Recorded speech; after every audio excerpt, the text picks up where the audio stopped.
Right. ఇక ఇరాన్లో ఆర్థిక సంక్షోభం గురించి డిస్కస్ చేద్దాం. మనతో పాటు సీనియర్ విశ్లేషకులు అందే సత్యం గారు ఉన్నారు. సార్ నమస్తే సార్. నమస్తే అండి. సార్, ఇరాన్లో ప్రజలు నిజంగా వీధుల్లోకి రావడానికి అసలు కారణం ఏంటంటారు? ఆర్థిక సంక్షోభమా, లేకపోతే మత ఛాందసవాదమా, అణచివేతనా, ఏమంటారు? ఇరాన్ సంక్షోభాన్ని అర్థం చేసుకోవాలంటే దాని సోషియో ఎకనామిక్ బ్యాక్గ్రౌండ్ కొద్దిగా ఒక 1 or 2 minutes వ్యూవర్స్కి అవసరం. ఎందుకంటే అది 9.3 కోట్ల జనాభా ఉన్న దేశం. దరిదాపు ప్రపంచంలో జనాభా ప్రాతిపదికన 17వ స్థానంలో ఉంది అది. తర్వాత దాని ఇన్కమ్ దరిదాపు 60% ఇన్కమ్ ఆయిల్ ఎక్స్పోర్ట్ ద్వారానే వస్తుంది. అటువంటి పరిస్థితిలో ఇరాన్ ఉంది. తర్వాత ఇవాళ్లే కాదు, 12-13 నుంచి ఇప్పటి వరకు కూడా దరిదాపు గత 12-13 ఏళ్లుగా ఎకనామిక్ ప్రెజర్స్లోనే ఇరాన్ ఉంది. అటువంటి స్థితిలో ఇవాళ తర్వాత రెండోది, ఇరాన్లో 25 నుంచి 40 ఏళ్ల మధ్య, 25 ఏళ్ల నుంచి 40 ఏళ్ల మధ్య ఉన్నటువంటి యువకులు మెజారిటీ నిరుద్యోగంతో బాధపడుతున్నారు, ఉద్యోగాలు లేవు వాళ్ళకు. తర్వాత దరిదాపు ఇవాళ ఇన్ఫ్లేషన్ 42% నుంచి 48% పెరిగింది. తర్వాత 55% పెరిగింది.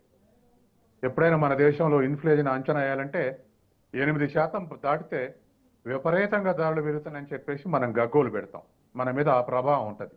ఇప్పుడు అఫ్కోర్స్ మన దేశంలో ఇన్ఫ్లేషన్ 3% ఉందనుకోండి, కానీ గత 5-6 ఏళ్ళుగా 5.4% ఉంటే కూడా ఎక్కువ అనిపించింది. 8% దాటితే బాగా ఎక్కువ అనిపిస్తుంది. ఇప్పుడు 55% ఉంది ఇరాన్లో.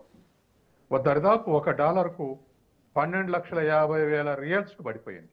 ఇరాన్లో ఉన్నటువంటి కరెన్సీ రియల్ అంటాం, 12,50,000 $1కు ఆ స్థాయిలో పడిపోయింది ఇరాన్ కరెన్సీ వాల్యూ. ఈ పరిస్థితుల్లో నిరుద్యోగులైనటువంటి యువకులు, తర్వాత దరిదాపు 50% పేదరికంలో ఉన్నారు ఇరాన్. 70% అర్బన్ పాపులేషన్ ఉన్నప్పటికీ 50% పేదరికంలో ఉన్నారు. ఇవన్నీ కూడా ప్రదర్శనలు చేయటానికి లేదా ప్రభుత్వ వ్యతిరేకంగా బయటకు రావడానికి ఉన్నటువంటి కండిషన్స్ ప్రజలను ఆ స్థితికి తీసుకొచ్చినాయి. కాబట్టి 1 కాదు 2 కాదు, ఇన్ని రకాలైనటువంటి డిసడ్వాంటేజెస్ ఉన్నాయి. ఇవి కాక తర్వాత గత 10-12 ఏళ్లుగా చుట్టూనటువంటి వాళ్ళకి ఇష్టమైనటువంటి వాళ్ళకు సపోర్ట్ చేస్తూ ఖర్చు పెట్టడం, తర్వాత ఇజ్రాయెల్ తోటి అమెరికా తోటి ఘర్షణలో ఖర్చు పెట్టడం, ఇవన్నీ కూడా ఇంకా అదనపు భారంగా ఉన్నాయి. ఒక ఎగ్జాంపుల్ అంటే లెబనాన్లో హిజ్బుల్లాలకు దరిదాపు $1 బిలియన్ ఖర్చు చేసింది. ఇట్లా ఇష్టమైనటువంటి వాళ్ళకు ఇది రెవల్యూషన్ గాడ్స్ ఇరాన్లో ఉన్నటువంటిది. కాబట్టి చుట్టూ దేశాల్లో కూడా ఇటువంటి రెవల్యూషన్ రావాలి, కాబట్టి ఇటువంటి రెవల్యూషన్ కావాల్సినటువంటి వాళ్ళందరికీ సాయం చేయాలనేటువంటి యోచనలో ఇరాన్ గత 13-12 సంవత్సరాలుగా ఇరాన్ ఆ యోచనలో ఉంది. ఇట్లా ఆల్ కండిషన్స్ ఇవాళ ఇరాన్కి వచ్చినటువంటి పరిస్థితి. ఇప్పుడు ఇలా ప్రదర్శనలు చేసి బయటకు రావడానికి దరిదాపు తన బడ్జెట్లో ఆదాయం 60% ఆయిల్ ఎక్స్పోర్ట్ ద్వారా వస్తుంది. ఇవాళ అమెరికా పెట్టినటువంటి శాంక్షన్స్ తోటి దరిదాపు కొద్దిగా మాత్రం ఆయిల్ మీద ఆదాయం వచ్చే పరిస్థితి సృష్టించబడ్డది. చుట్టూ వరల్డ్ మార్కెట్లో అమ్ముకోవాల్సిన ఆయిల్ అంతా నిలిచిపోయింది. దాంతో ఇవాళ ఇరాను ఆదాయం లేక బాధపడతా ఉంది. ఆ మధ్య రష్యాకు కూడా అదే పరిస్థితి సృష్టించాలనే స్థితిలో అమెరికా ఉంది, కానీ భారతదేశం, చైనా ఆదుకున్నాయి. ఇవాళ ఇరాన్ కూడా అదే పరిస్థితిలో ఉంది. ఇరాన్ నుంచి చైనా ఇంపోర్ట్ చేసుకుంటుంది కాబట్టి ఇంకా ఆ మాత్రం ఉంది. కాబట్టి ఆల్ వరల్డ్ మార్కెట్కు ఉన్నటువంటి దారులన్నీ, ఆయిల్ ఎక్స్పోర్ట్ ఉన్నటువంటి దారులన్నీ ట్రంప్ మూసేశాడు. దాంతో ఇవాళ ఇరాన్కు వచ్చేటువంటి ఆదాయం బాగా కుంచుకుపోయింది. తర్వాత రెండవది ర్యాంపెంట్ కరప్షన్ ఉంది. ఇరాన్లో విపరీతమైనటువంటి అవినీతి ఉంది. ఈ అవినీతితోటి సామాన్య ప్రజలు కుదేలైపోతున్నారు. ఇది రెండవ ముఖ్యమైనటువంటి కారణం. తర్వాత మూడవ ముఖ్యమైనటువంటి కారణం ఏంటంటే మిస్మేనేజ్మెంట్. ఆయిల్ని బ్లాక్ మార్కెట్లో ఇతర దేశాలకు అమ్ముకునేటువంటి స్థితిలో దిగజారిపోయింది ఇరాన్. ఇది మూడవది. నాలుగవది స్ట్రక్చరల్గా ప్రపంచం అంతా ముందుకు పోతున్న విధంగా ఒక స్ట్రక్చరల్ అడ్జస్ట్మెంట్ ఇరాన్లో రాలేదు. పాత రోజులు ఎట్లా స్ట్రక్చరల్ సిస్టమ్ ఉందో అదే స్ట్రక్చరల్ సిస్టంలో కంటిన్యూ అవుతుంది. ఏ సిస్టమ్ అయినా పాత స్ట్రక్చర్లోనే పనిచేస్తే ఇవాళ వరల్డ్ కాంపిటీషన్లో తట్టుకునేటట్లేదు. కాబట్టి ఆ కాంపిటీషన్లో తగ్గట్టుగా ఇరాన్ మార్చుకోలేదు. ఇవన్నీ కారణాల వల్ల ఇవాళ పేదరికం ఆల్రెడీ ఉంది, రూపాయి విలువ పడిపోయింది, బాగా పడిపోయింది.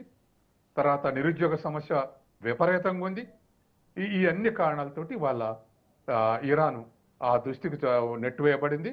అందుకే ప్రజలు గత దశాబ్ద కాలంగా ఉన్నటువంటి అసంతృప్తి 3 ఏళ్ల నుంచి దరిదాపు ఇజ్రాయెల్ తోటి ఘర్షణలు, తర్వాత అమెరికా తోటి ఘర్షణల వల్ల బహుశా ప్రజలు బయటకు రాలేదు. ఇప్పుడు అటువంటి పరిస్థితి లేదు కాబట్టి ప్రజలు బయటకు వచ్చి నిరసన తెలుపుతున్నారు. ఇరాన్లో దరిదాపు 32 ప్రావిన్సెస్ ఉన్నాయి. ఇవాళ ఈ ఆందోళనలు 17 ప్రావిన్సెస్కి ఎగబాకింది. 17 మన టెహరాన్లో పుట్టినటువంటి ప్రదర్శనలు 17 ప్రావిన్సులకు ఇవాళ ఎగబాకింది. కాబట్టి దరిదాపు ఇవాళ ఇరాన్ని ఒక షేక్ చేసేటువంటి 1922లో కూడా జరిగినటువంటి ప్రదర్శనలు ఇప్పుడు ఇంకెక్కువ స్థాయిలో ఈ ప్రదర్శనలు జరుగుతున్నాయి. దీనికి ఆ సమస్యలు పరిష్కరించమని దాని అధ్యక్షుడు, ప్రధానమంత్రి, అంతర్గత మంత్రికి చర్చలు జరపవని ఇవన్నీ చేశారు. కాబట్టి ఏ మేరకు దీన్ని కంట్రోల్ చేస్తారనేటువంటిది ముందు రోజుల్లో తేలుతుంది. ఇవాళకి 6వ రోజు. ఈ 6 రోజుల్లో కూడా విస్తరిస్తున్నాయి తప్ప ఇంకా కంట్రోల్లోకి రాలేదు. అంటే సార్ మీరు చెప్తున్నారు విస్తరిస్తున్నాయని. ఇంతకు ముందు కూడా మనం చూసాము 2022లో హిజాబ్ ఉద్యమం అనేది ఎంత పెద్ద ఎత్తున జరిగింది. ఆ ఉద్యమానికి ఏకంగా ప్రభుత్వమే దిగివచ్చింది. సో ఇప్పుడు కూడా మరి ఈ ఉద్యమం కూడా, ఈ ఆందోళనలు కూడా ఇంకా ఇలాగే కొనసాగే అవకాశాలు ఉన్నాయి. ఇప్పుడు ఏ దశలో ఉన్నాయంటారు? ఎంత ప్రమాదకరంగా వెళ్లే ఛాన్స్ ఉందంటారు? ఇప్పుడు ఎప్పుడైనా ప్రదర్శనలు కానీ అసంతృప్తి కానీ వస్తే వాళ్ళ ఎకనామిక్ వాంట్స్ ఏమిటో, దానికి కాజెస్ ఏమిటో ట్రేస్ అవుట్ చేసి పరిష్కరిస్తుంది ఏ దేశమైనా. అలా పరిష్కరించేటువంటి శక్తి ఇరానుకుంటే ఇవాళ వెల్ఫేర్ యాక్టివిటీస్ కానీ, లేకపోతే నిరుద్యోగులకు భృతి కానీ, లేకపోతే చిన్న వ్యాపారులకు సతమత అవుతున్నటువంటి ఆర్థిక సహాయం కానీ, ఇటువంటి ఏమేమి చేయగలుగుతా అవన్నీ చేస్తే కొంత డైల్యూషన్ అయ్యేటువంటి అవకాశం ఉంది. ఈలోపు ఎక్కడ ప్రదర్శన జరిగినా, ఏ దేశంలో ప్రదర్శన జరిగినా ఈలోపు అమెరికా సిఐఏ చొరబడుతుంది. చొరబడి దాన్ని ఇంకెక్కువ చేస్తుంది. మనం చూసాం కదా బంగ్లాదేశ్ ప్రదర్శనలు. బంగ్లాదేశ్లో అంతర్గతంగా ఏదో విధానాల పరంగా హసీనా స్వాతంత్ర సమరయోధుల కొడుకులకు రిజర్వేషన్ తీసుకొస్తే దానికి వ్యతిరేకంగా విద్యార్థులు ఉద్యమం స్టార్ట్ చేస్తే దాని వెనకాల ఆధార్దాన్ అవామీ లీగ్ అన్ని పార్టీలు జొరబడ్డాయి. దాని వెనకాల పాకిస్తాన్ ఐఎస్ఐ, తర్వాత అమెరికన్ సిఐఏ కూడా దాంట్లో జొరబడి వాళ్ళ చర్చలు జరిపి డైరెక్షన్ ఇచ్చేటువంటి స్థితికి ఇవాళ బంగ్లాదేశ్ పరిస్థితి దిగజారింది. దాన్ని భారతదేశానికి ఎక్కువ ఎదురుగా వ్యతిరేకంగా ఎక్కువ పెట్టడానికి ఇవాళ ప్రయత్నాలు జరుగుతూ ఉన్నాయి. కాబట్టి ఇరాన్లో కూడా ఆ దేశ అధ్యక్షుడు అన్నట్టుగా వాస్తవానికి అసంతృప్తిని రెచ్చగొట్టడంలో అన్ని దేశాలు ఆ పాత్ర నిర్వహిస్తుంది. ఇవాళ అన్ని దేశాలు, నేను ఇప్పుడు టైం సరిపోదు కానీ దరిదాపు డజన్ దేశాల్లో ఇటువంటి ప్రయత్నాలు చేసినాయి సిఐఏ. కాబట్టి రేపు ఇరాన్లో కూడా దాంట్లో ప్రదర్శనకారులు లేదా అసంతృప్తి లీడర్లు సిఐఏ కనుక దొరికితే అది లాంగ్ సస్టైన్ ఉన్నటువంటి ఉద్యమంగా మారే అవకాశం ఉంది. అంటే ఆ తర్వాత దాడులు చేస్తామని కూడా అంటుంది. కాబట్టి ఇటువంటి పరిస్థితుల్లో ఏ దేశంలో అయినా అవకాశం జరిగితే వెంటనే సిఏఏ జ్వరపట్టడం, దానికి తను అనుకూలంగా మార్చుకోవడం జరుగుతుంది. కాబట్టి ఇరాన్ గవర్నమెంట్ రెసిస్ట్ చేయగలుగుతుందా?